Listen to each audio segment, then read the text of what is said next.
no, don't. No, don't. Speak to No, see, everyone thinks they can do Frankie Howerd. I know I can't. But actually, what's wrong? We are actually going to put Frankie Howerd on the comedy Slab, if that doesn't seem too tasteless to someone who died, I couldn't believe it, was it 1992? Anyway, we're going to put one of his radio shows on the Slab. But I wanted to say at the top of the show, just before explaining the show, if you're new to it, I will do that in just a mo. But the fact, it's a bit like Elvis. Everyone can get in a rhinestone suit, particularly portly middle-aged gentlemen. They never do a young Elvis, do they? Have you noticed? And everyone thinks, or everyone certainly thought in a previous life, not everyone's quite as senior as you and me, Shane. Everyone thought they could do, all you had to do was go, ooh, no, don't titter ye not, Mrs. Ooh, sort of thing. But what they missed was the quality of the voice and a sort of rasp to it, which I tried to do there, but hey. I thought it was very good. That was better than anything I could manage. I'll guarantee you that. Let's have a Frankie Howerd fest. Oh, go on, don't. No, I thought if I stuttered enough, he might mention money. Ooh, very good. No, see, it's kind of gone into like a pastiche of him, doesn't it? It's a bit like that Michael Caine thing. Oh, yeah. He says he can't do a Michael Caine like they do Michael Caine, or he feels he can help them. Anyway, from first principles, welcome to the show. Lovely to have you along, whether it's your first comedy Slab or let's hope it's not the last. I'm Adrian Lacey, speaking to you from the southeast of England. He's in the Midlands of England, he being Shane O'Connor. And between us, we have this in front of us, a freshly disinfected. I think Donald Trump would be proud of us, given what he's just been saying about trying to cure a certain virus. I'm not even going to go any further because it's what he suggested will almost certainly kill you, to do with disinfectant. It's all right on the outside, but shouldn't be on the inside, missus. Anyway, we have this slab, this notional virtual slab of marble in front of us, and we are going to put on it, not Frankie himself, that certainly would be tasteless, but a radio show that went by his name, or at least on BBC Sounds, it says Frankie Howerd. Now, I know you do your research scrupulously, young Mr. O'Connor. Did you find that actually, I don't think that's the title of the show. It should have been Frankie Howerd's Memoirs, by the look of things. Well, Frankie Howerd's illustrious memoirs. Oh, that was it. Is how he refers to. Yeah, maybe he just threw that in. I don't know, but well, it's funny because I've actually I've written the blurb. That we always have a blurb. Have you pre-written it? Sometimes I just get it done out of the way, and then I've only got to copy and paste it into the YouTube or the Spreaker file. That's a lovely thing to share with the listeners, isn't it? Oh, just get it out of the way, rattle it off. Yeah, I do. I like to put anything into it. I'm You're slovenly. That's what you are. You're slovenly. I used to be a real procrastinator, and that's a Frankie Howerd word. But then I had to put that off. So I know. I just so. Oh, come on. Oh no! No, don't. So, and I was like hunting around looking for something. What am I going to write about this? And I actually written the blurb because you're quite right. And I've put. Can I read out what I've written? Just because. Yeah, please. Because heaven knows I don't normally bother. In the same way that you don't bother to write it too well, I don't bother to read it either. Oh, thanks. Originally made for broadcast on BBC Radio 2. There isn't a huge amount written about this Frankie Howerd show, which seems somewhat confused by its own identity, named in the listings and on the BBC website as simply Frankie Howerd, but referred to in the show as Frankie Howerd's Illustrious Memoirs, and even named in some quarters as The Frankie Howerd Show, which was a throwback to his 1966 show. This radio show spanned 20 episodes, blah, blah, blah. But yeah, so there was this kind of... I came away and I thought, I don't really know what... Is this... Because... this illustrious memoirs thing was the premise of it as well, wasn't it? So which I'm sure we'll talk about a little bit later. Yeah, because there are some sketches within it that, yes, we will get into. And we have, usual formula, we have 3 audio clips from this show. But just to be clear, in case there is, I'm sure there probably is another Frankie Howerd show just called Frankie Howerd, according to Wikipedia. That's radio show. That's his 1966 one, is it? No, I think, well, gosh, permit me to scroll down. I've got the scrolls. That's from Carry On, isn't it? I don't think that's Frankie Howerd. Here we go. Radio. Yeah, you're quite right. Well, were you talking about TV or radio? But the radio, he did a show in '66, which I think was 2 series. Right. And he did this in '73, the one that we're. Yes, this went out, as you say, Radio 2, BBC Radio 2, July '73. And for the avoidance of doubt, although we've already sprinkled quite a bit of doubt across the show already, and we haven't even heard the first clip. This is Series 2, Episode 4, first transmitted on Radio 2, July '73. Now, yeah, Wikipedia, this confused me because I think Wikipedia is confused. It says, yeah, there's let's go down the list because there's only 4 of them bullet pointed in radio. The Frankie Howerd Show, as you say, 1966. This one, I believe they mean, the Frankie Howerd Show, 1973-75. Then there's the Frankie Howerd Variety Show, 1978, still in radio. And then the 4th one, which I think they've totally got their knickers in a twist, Frankie Howerd's Memoirs, not even illustrious memoirs, in brackets, date unknown but often repeated. Well, number 4 in that list, I think, is the same as number 2. Do you agree with that? Yeah, I think you're probably right there. I think they are very confused about what it actually, which one it actually is. But I think you're right. I think 73-75 was the illustrious memoirs. 66 was just the Frankie Howerd. Just Frankie Howerd, but was sometimes referred to as the Frankie Howerd Show. Yeah, I think it's probably in the digitisation. This gets fascinating, I'm sure, for listeners. Do you know? Well, I tell you what is really. I mean, somebody as big as Frankie as well. I mean, you know, in terms of his career and his body of work, it is quite unusual that somebody, like a mega fan, hasn't sat down somewhere, or a biographer or somebody. And charted. Now, similarly, when it came to looking up the writers, I similarly had a problem with not David Nobbs, obviously, because we know his work, but David McKellar, who co-wrote on this show, and he'd worked with Frankie Howerd a lot. And yet, if you go to comedy.co.uk, which is normally a huge source, an accurate source of dates and body of work and all that sort of stuff, they've missed out an awful lot of the stuff that he's done. Right. And similarly, they hadn't got this show at all listed for Frankie Howerd. So it's an odd one, isn't it? It's a really strange one. It feels like it's falling between the gaps. And the identity crisis gets worse. Did you spot what the first mistake is in the presentation of this show? On BBC Sounds? I don't think so. I'm not sure. Go on. Unless it's different anywhere else. I can't imagine it would be. I was going to say, I was just trying to think out loud whether it could be different on if you're streaming it as opposed to listening on the BBC Sounds app. It misses out the word Frankie at the top. What you get is E. Howard. Yes. Sorry, that's not a good start to a show. Yeah, that doesn't. No. Now that's obviously I think obviously post. It wouldn't have gone out like that. I think it should have failed. In TV, when I worked in TV for the Beeb, we always had a technical review when you'd finished working in sound. If you'd finished the post-production sound, just to check everything had glued where it should have done, you listened to the thing and watched it, indeed, being TV, beginning to end. There must have been an equivalent on network radio, and there must still to this day. Although they did go through a bit of a period of losing stuff, didn't they, the BBC? Well, that's different, but why you would lose the first? It's not even the whole word Frankie. It's E. Howard. Do you know what annoys me about that as well? Is that all the resources that the BBC have.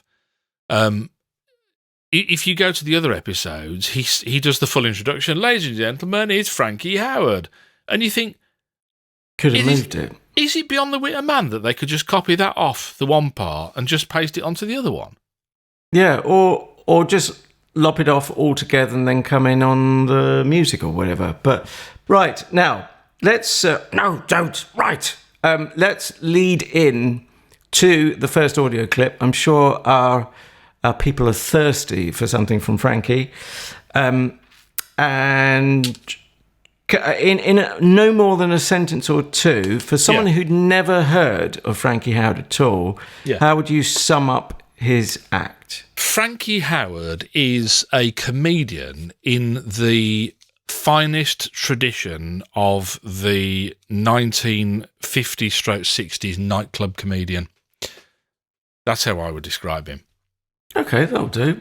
And I would say, in a very few words, which is unlike me altogether, he was a one-off. A cabaret comedian, I think, don't you? Well, he did work at, was it the Establishment? Yes, Stabbers, as he called it. Yeah. Stabbers, yes. Yeah. He was the chicken in a basket, scampi in your hanky crowd, wasn't it? It was that... I certainly don't have a scampi in my hanky. Is that... I thought you were being filthy for a moment there. No, don't. Right. So let's get on to clip number 1. What to say? I deliberately chose this not from the very top of the show, which, as you've heard, just has the legend E. Howard, which I thought you could find that for yourself. Unless maybe he was getting into the digital age and he's now an E. Howard. That was lame, even by lame standards. Oh, sorry. I'll pretend I didn't hear that. Anyway, but it is very close to the top of the show, and I wanted to have a good run-up at Frankie's style of delivering a story, because the truth is, he doesn't really tell jokes, but he does do anecdotes, rather like this one. Tonight, I feel limp. I don't know, I can't say. I know why. I've had a shocking week. Oh, terrible. You see, the man who runs this place, what's his name? The man with the big... The man who runs the BBC thing. The man with the big, got this enormous... he's got 2. What's his name? Thing. Thing. Yeah, well, you see, he invited me round to dinner. It was about, just over 2 weeks ago. Dinner at his place at Epsom, a lovely house, Gorgeous place at Epsom. And marvellous time. Give me the lot, full treatment. Silver service, best china, yes. And the pork pie wasn't bad either. And after the nosh, the ladies retired, and they took their brandy and cigars with them. And this man, what's his name, Thing, you see, asked me to go into the library. So I thought, what do you want? So he said, I've got a job for you. I wanted to guard, look after someone. You see, he said, my offspring, my son, is a bit of a, tearaway, he said, and I'm going away for a couple of weeks' holiday, so I want you to look after him. I want you to be a sort of au pair sort of thing. I said, well, I've got the O. I said, I haven't got a pair, though. I said, I don't know what... So he said, we look, what any facetiousness. So anyway, before I could say money, he was gone. I was left there, stuck there. Come on, then.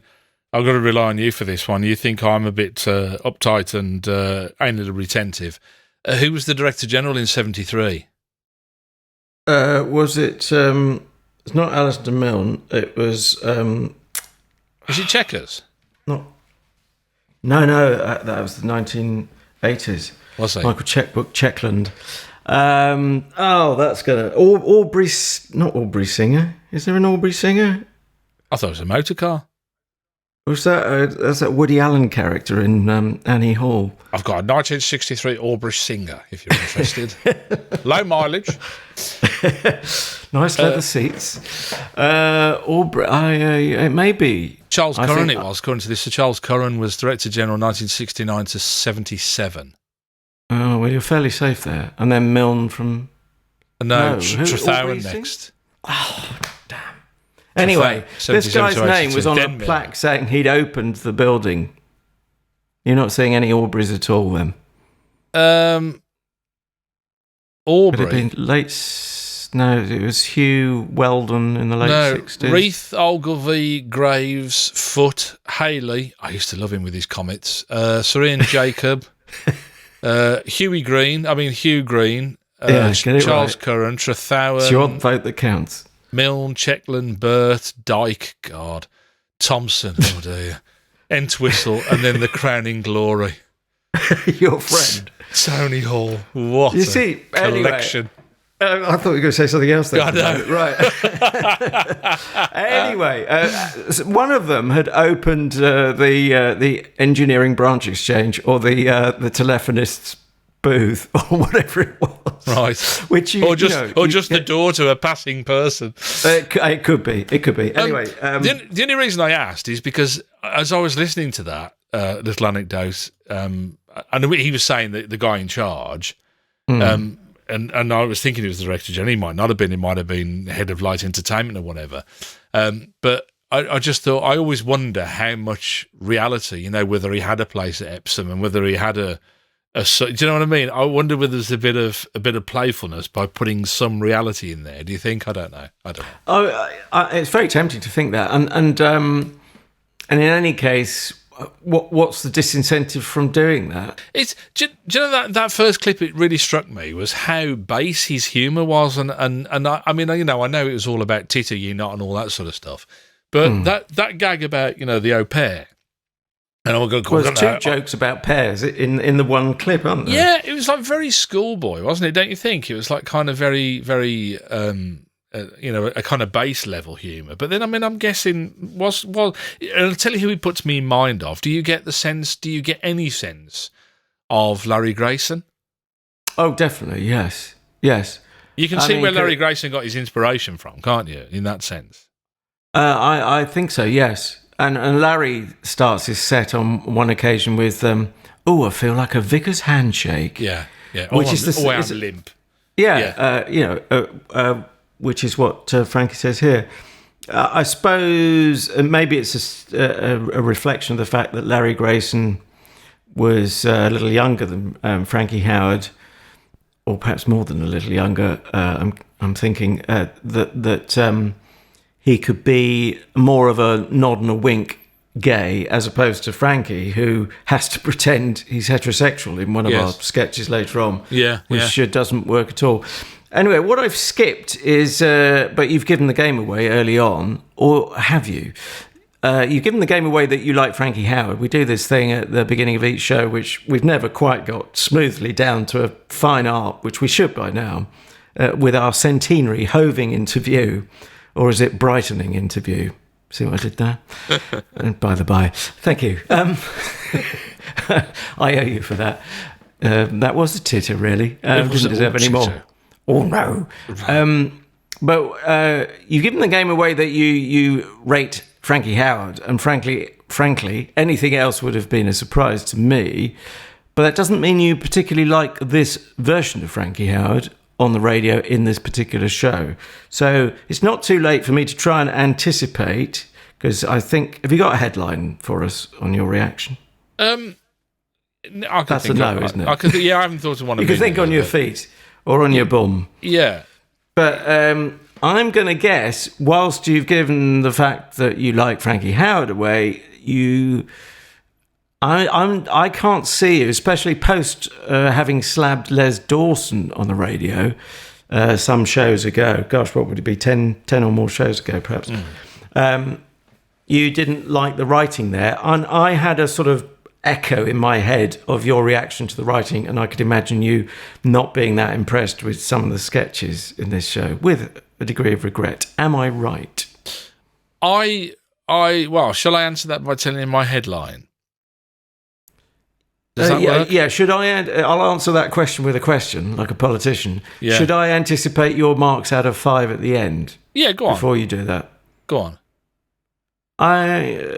So often it's a projection of what I feel I might give, but I might surprise myself. 3 out of 5, and it's not for Frankie's act. It's the lack of being impressed by some of the writing in some of the sketches. Yeah, I think we'll find out with the numbers at the end. Oh, you little tease! In terms of what you're saying, I think it's a fair point, and I think you pretty well are right about where I'm coming from. My headline would be, "Where are my titters?" Right. Okay. And it's a mix of why I didn't think it worked greatly for him. Mark Watson, a couple of slabs ago, we were talking about in the modern world. How's this for, up to date critique of history repeating itself? We were talking about Mark Watson and saying, just give Mark Watson a show and let Mark Watson do what Mark Watson does. Oh yeah, and it made me think. Yeah, the same nervousness we suspect, probably, on behalf of the Commissioner or Controller. Yeah. And that was true in July 73, as it was with Mark Watson, that they had to crowbar some sketches in. That's what it felt like to me, and it felt cobbled in a way. Don't you think it felt cobbled together? It was almost like,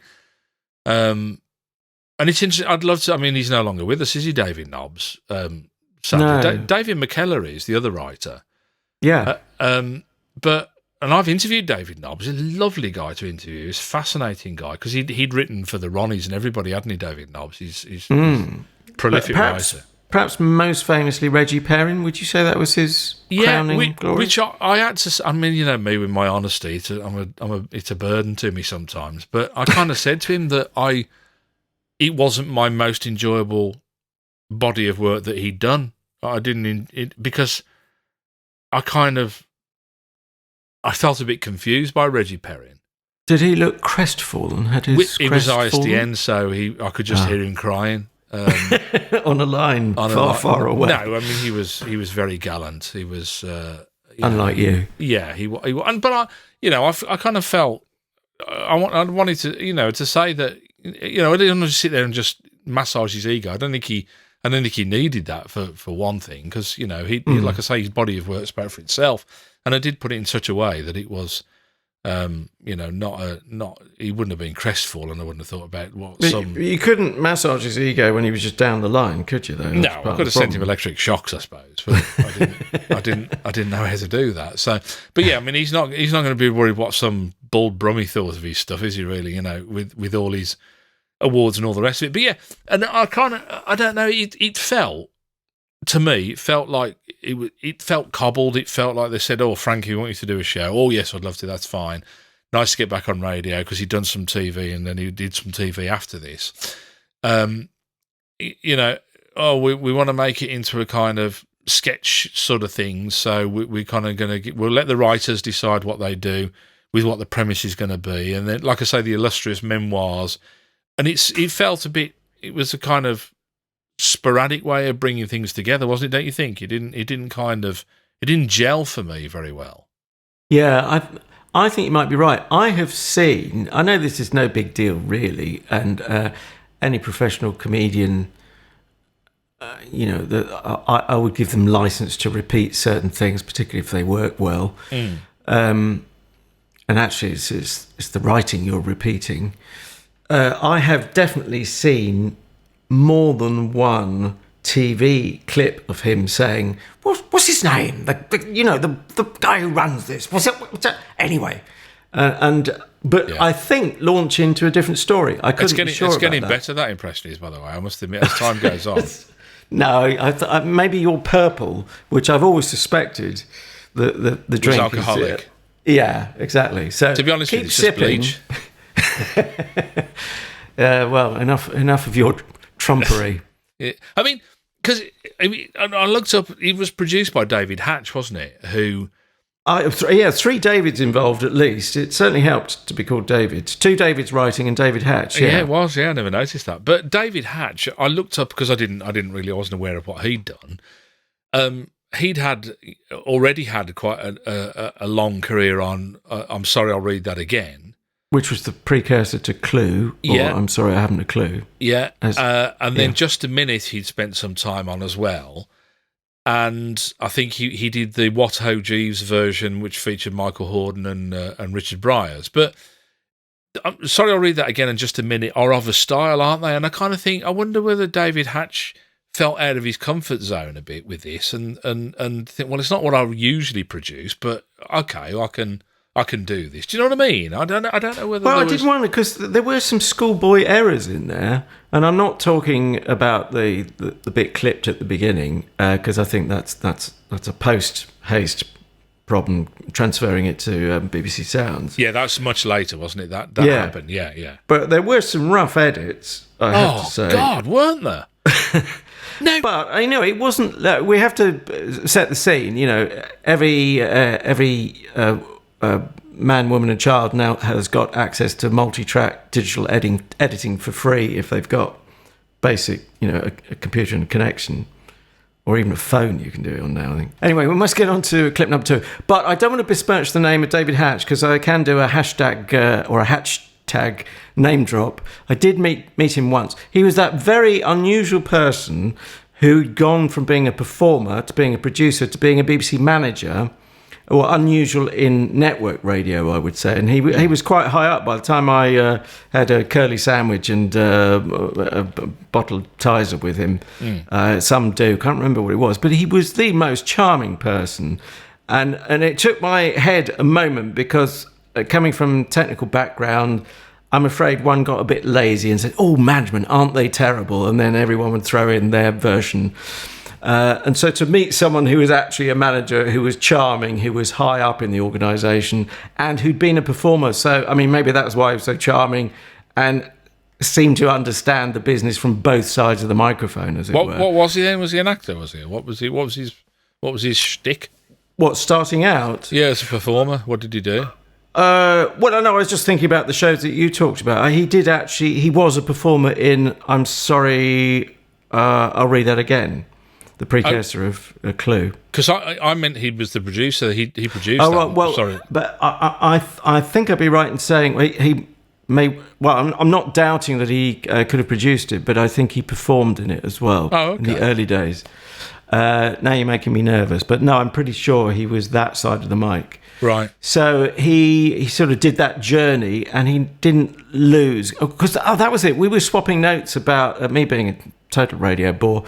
Talking about the BBC then had just closed the Paris studios. That may or may not mean something to someone somewhere.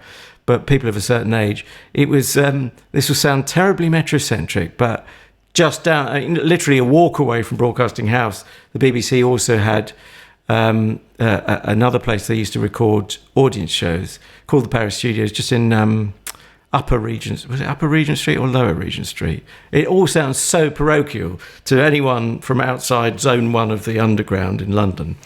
But I went there. I just had a special affection for the place because I went there as a kid to see a couple of audience shows. Okay. And it just seemed a nice sort of classic intimate atmosphere, very low ceiling compared to the radio theatre, which is beautiful in its own Art Deco way at Broadcasting House, been revived and everything. Anyway, shall we get on to audio clip number 2? Well, I wanted to widen out the focus because there are two other people. It's Ray Fell, isn't it? The male actor supporting Frankie, and the wonderful June Whitfield, who we've only lost really in the last few months as we speak. But of course, she was supporting artiste to Tony Hancock back in the radio and TV days. Was she not the nurse in the famed Blood Donor? Oh, she was. Edition, bless her. And then, of course, fast forward to Absolutely Fabulous, or AbFab, years later. Anyway, so we hear her. We also hear Ray Fell, and we also hear some music right at the top. And how do I know it's live? Did you pick up on this at the very top of this clip? They're playing... No, you're not... No, go on. They're playing slightly out of time at the beginning, and it's the imperfection that says, oh yeah, that band is there in real time, and then being pro musicians, they eventually get it together. Maybe it was too long in the BBC club at lunchtime, I'm not sure. Anyway, we're off to Russia, as the music suggests.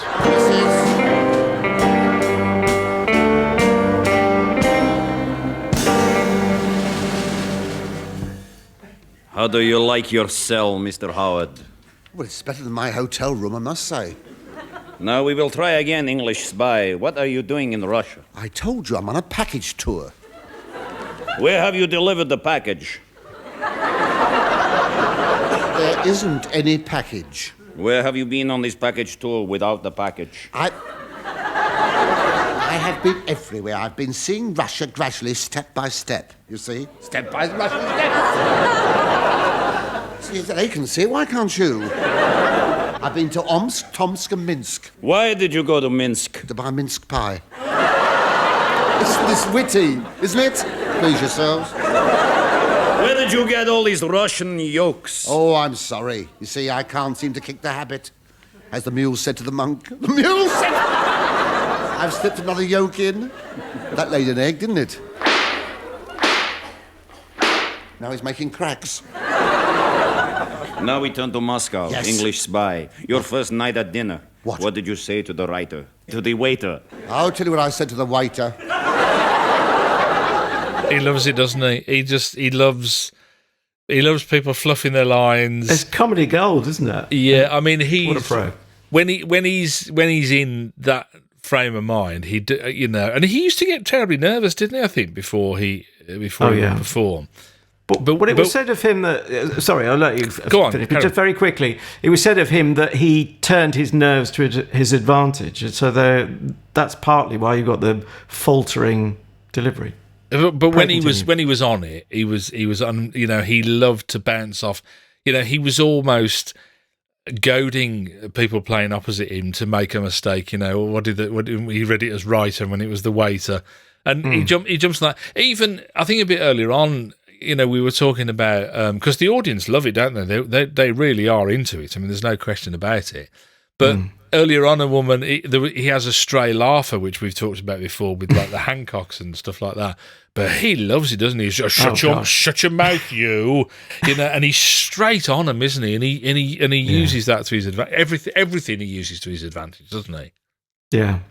But the odd thing is, I suppose I hadn't. I'm so familiar with the act from so many years ago. I hadn't actually stepped back.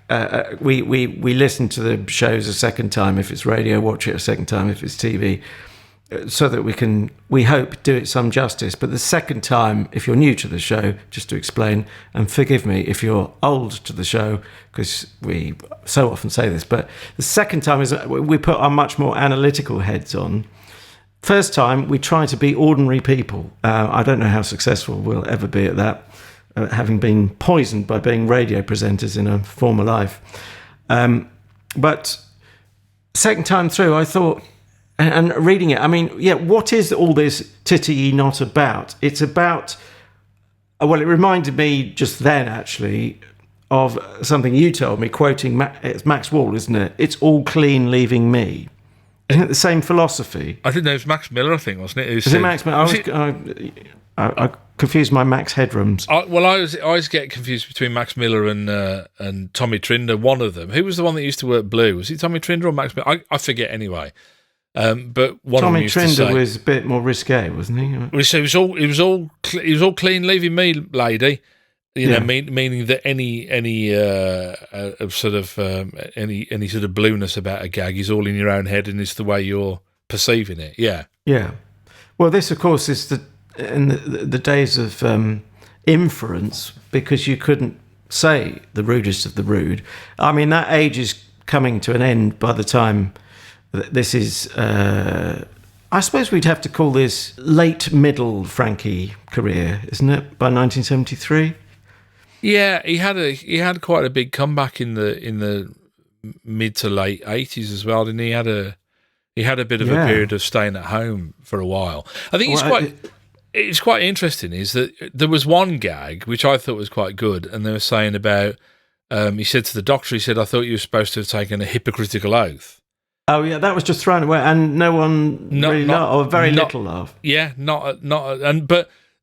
Because I was thinking, like I say, thinking back to how I used to listen to this. I used to listen, Sunday lunchtime or Sunday afternoon was a popular slot, and I'm thinking, jokes about pears and all that sort of stuff, and whipping each other, and I'm thinking it's interesting fare for a Sunday afternoon family show on the radio, isn't it? But the first rule of innuendo is that there's at least one clean interpretation. And as long as you've got that defence, and that applies to this day in the 6:30 slot on Radio 4, which is Radio 4's absorbed what was comedy from what years ago, pre-67, was the Light programme, which became Radio 2, of course. Yeah. We need to get into this clip, really, don't we? Yeah. Now, this is interesting because I sort of referenced this last week, that in the blurb for this show, it mentions him joining a literary group. And I said in last week's show that it immediately reminded me of... I think you would have got this as well. Who did it remind me of? Does it remind you of the same person? Another male comedy character joining a literary group for comedic effect?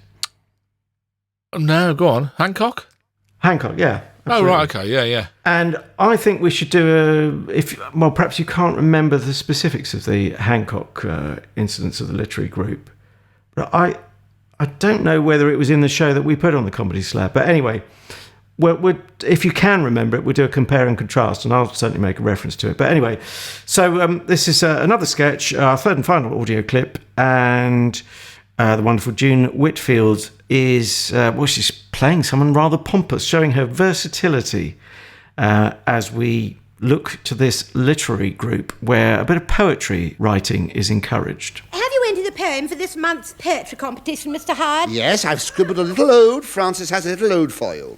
Do recite it to us, Mr. Howerd. Yes. This is a little poem that I wrote looking at the sunset over the bay. The little white fishermen's cottages were tinged with pink, and I was touched to the quick with the sense of the beauty of nature. My quick had never been so touched. And so, please, I must ask you to shut your gobs. And so I penned these words. Listen to these beautiful words. A fruit and nut bottler from Goole fell down in a very large pool. Now he's got a stained suit, 7 pounds of squash fruit, and waterlogged nuts, the great fool.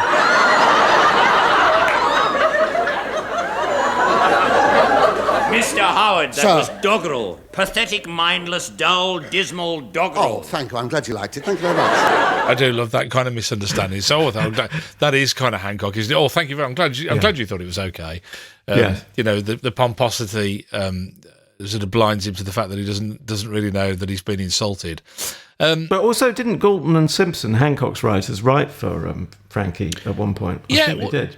His TV stuff, I think I'm right in saying, was quite interesting. Is that you know he had a different set of writers. Now I don't know if that was an availability issue that Galton and Simpson weren't available, and that's why McKellar and Nobbs, who'd written together previously on other projects, had written for him this time round. I don't really know, but. Yeah, I mean, very often, was it because I remember I told you the story before? Didn't I? Barry Cryer said that he had to write in all the oohs and the ahs and the you know, write all that because somebody and he said whoever was script editing said but Frankie will want that. Where's all the oohs and the ahs? And he went, well, I thought he did that, and he went, no, you have to write it in. It's kind of, but he did. I think that was being a bit disingenuous because you can hear that he does ad lib, and he's. Well, you know, if he gets an isolated titterer, he's got to react to that, and that is exactly what he wants, as you were saying earlier. So yeah, I kind of lost my way a little bit with that last sketch. I was my mind was racing and swimming with the whole. How did we end up here? Kind of from being a Russian spy and. Do you know what I mean? It did actually go back to that, didn't it? Which was a bit signposted. Actually, something I wanted to say a couple of times, and maybe it is David Hatch's inexperience, bless him, but we were into the sketches without knowing we were the first couple of times. Yeah, wasn't that and weird? That really jarred. I mean, I don't know whether David Hatch or maybe the fashion had been a reaction to the every well, we'd call it junction when I was announcing a join between programs, but so a join between a monologue section in this show of Frankie Howerd moving into a sketch.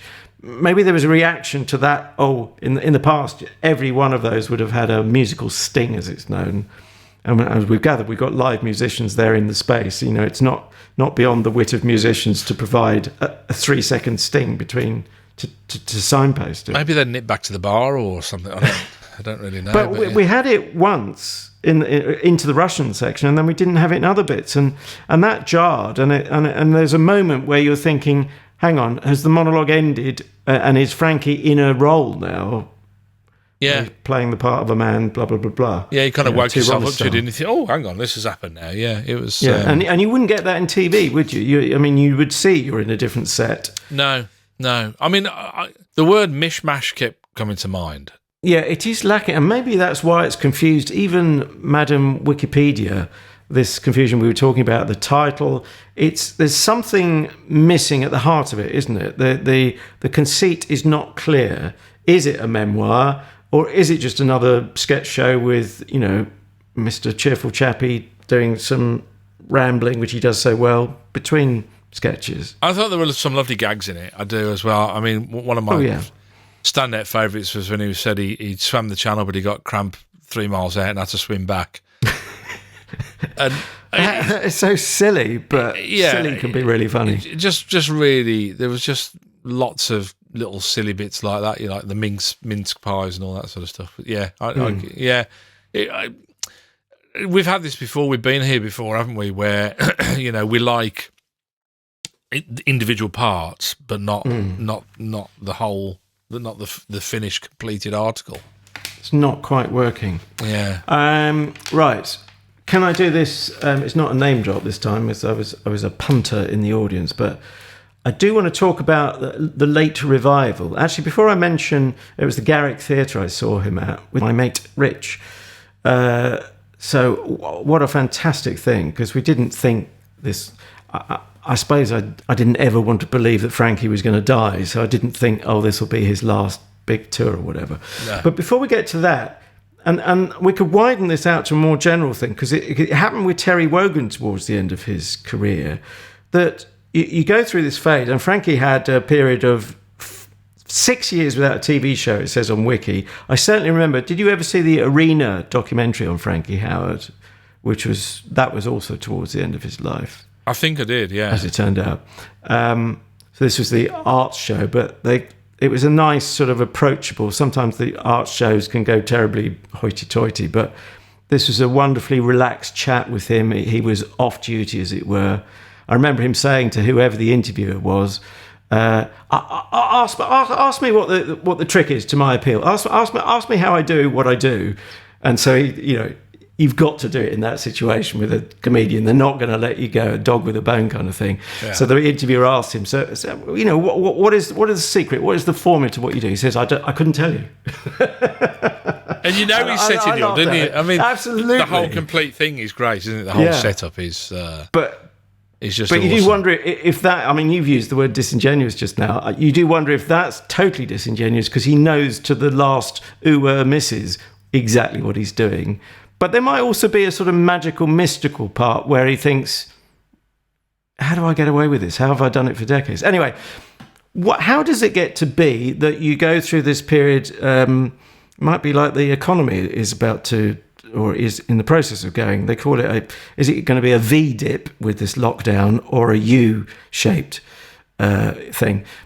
I think Frankie Howerd had a U-shaped slump, didn't get hired at all for 4 years. His agent tried to comfort him, as I think was mentioned in this documentary. Frankie, you've been at the top of your career. The only way is down from being the very top of your career. But he was also encouraging him that there will be a revival. How is it you get to suddenly be cool with students in your 70s? I think because it's about we've talked about this before, about how the new wave of comedy tried to burn the house down behind them, and I think that'll go down in history as wrong, completely wrong. Instead of just saying, "Look, we're here, we're fresh, we're new. This is what it was." They couldn't. Who was it to say? You couldn't leave it alone, could you? They couldn't. Wouldn't let it lie. They couldn't let it lie. They couldn't just do that without having to burn everything behind them. And I think. Like I say, that'll go down in history, and they will be judged harshly on that. In fact, I think people of that generation are being judged harshly, as if anything I saw on Twitter the other day is anything to go by. But and I think that's and I think when students are on a night out and Frankie Howerd comes on stage and they go, actually, this is quite good. It doesn't matter who Mr. Cool is telling them that they shouldn't like, because he's there before them, and they go. And then, because that's it, they think they've discovered him. Yes. We found this old bloke who's brilliant, Yeah. And I think that's what happens, rather than people being told what to do. But then the trick is to get them in the room, isn't it? I mean, with students are famously snobby, snotty, and I was the same. And it's getting past the threshold of, I don't want to be seen going there, watching this elderly gentleman. And then you get there and find his act as fresh as ever, and you're just under his spell, I imagine. But it's flogging the tickets, filling the venues. Maybe it was just that old thing, because this is pre-social media, of course, word of mouth. And I remember seeing, my dad was watching it on TV, and I think it was either Cambridge or Oxford he was at. And I must have been knackered or had too much homework, and and we didn't have a video recorder, so I never saw more. I haven't tried to see it, but it could well be on YouTube. Anyway, I must quickly mention the Garrick Theatre. Just so lucky to see him on, as it turned out, his final big appearance on the West End stage. If I remember correctly, I mean, one could weep about what the lockdown's doing to our beautiful Edwardian theatres in the West End. Let's hope they all come back. But, architecturally wonderful, but he was so at home there. But I just remember him coming on stage, and he deliberately placed himself to the side of the stage, away from the microphone. And so he was unamplified. Again, it comes to this beautiful voice, but he had, the old stentorian tones, could project back to the gods. Wouldn't be as loud as the PA, of course, but you could hear every word. And he did a sort of, right, this is the real Frankie here, and I'm just doing a little sort of intimate chat with you, albeit with some projection. And then he went up to the mic and went, "Oh no, don't! Oh, don't!" So sending himself up like a Michael Caine, really. Yeah. And it was a marvelous insight, even though it's tantalising, because he's still on a stage. So even when he's pretending to be the real Frankie, is he the real Frankie? But it was just a lovely device. And for the rest of the evening, we were eating out of his hands, and also, which comes back to his style, for the entire evening, and it was there were no other acts, no support act.